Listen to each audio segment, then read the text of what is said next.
ദേശീയപാത 66 വളാഞ്ചേരി വയഡക്ട് പാലത്തിന് സമീപം KSRTC സൂപ്പർഫാസ്റ്റ് ബസ് അപകടത്തിൽപ്പെട്ടു.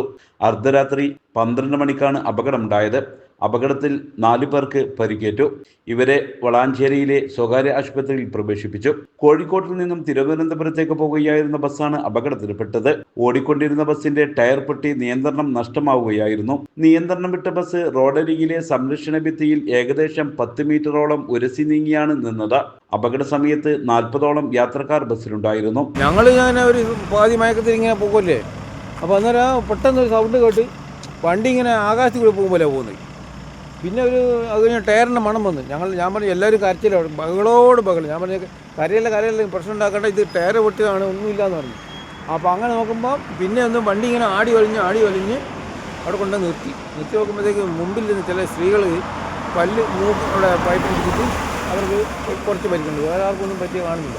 ഈ സംഗതി പിന്നെ ഇങ്ങനെയുള്ള സാധനം ഇവിടെ കയ്യിലുള്ള ഇവിടെ കൊണ്ട് രക്ഷപ്പെട്ടു. അല്ലെങ്കിൽ 10-30 ആഴ്ചയ്ക്ക് സാധനം പോയാനെ. എല്ലാവർക്കും കാര്യമായിട്ട് പരിക്കും പറ്റിയാണ്. സംരക്ഷണ ഭിത്തി തകർത്ത് ബസ് മുന്നോട്ട് പോയിരുന്നെങ്കിൽ വലിയൊരു ദുരന്തം സംഭവിക്കുമായിരുന്നു. ഭിത്തിയിൽ തട്ടി നിന്നതിനാൽ വലിയ അപകടം ഒഴിവായി. സംഭവമറിഞ്ഞ് വളാഞ്ചേരി പോലീസ് ഉടൻ സ്ഥലത്തെത്തി മേൽനടപടികൾ സ്വീകരിച്ചു. വളാഞ്ചേരിയിലെ ഏറ്റവും വലിയ wedding destination Emax wedding centre, Calicut road, Valanchery, ഓൾസുവാഡ്, പട്ടാമ്പി, കൂറ്റനാട്, കൊപ്പം, കേച്ചേരി.